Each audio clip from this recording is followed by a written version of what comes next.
तांदियावाला गुंजानाबादी में आतिशबाजी के साजो सामान की तैयारी जारी।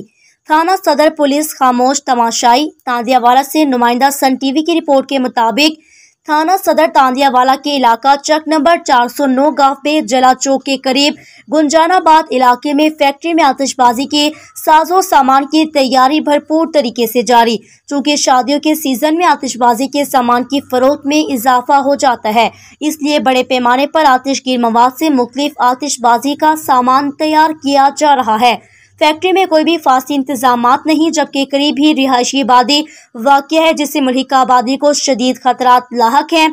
अहले इलाका खौफ इराज का शिकार। शहरियों ने वज़ीर आला पंजाब CPO फैसलाबाद से अपील की है आतिशबाजी के सामान की गैर कानूनी तौर पर गुंजानाबादी में तैयारी के खिलाफ एक्शन लिया जाए, आबादी से दूर मकाम पर मुंतकिल किया जाए।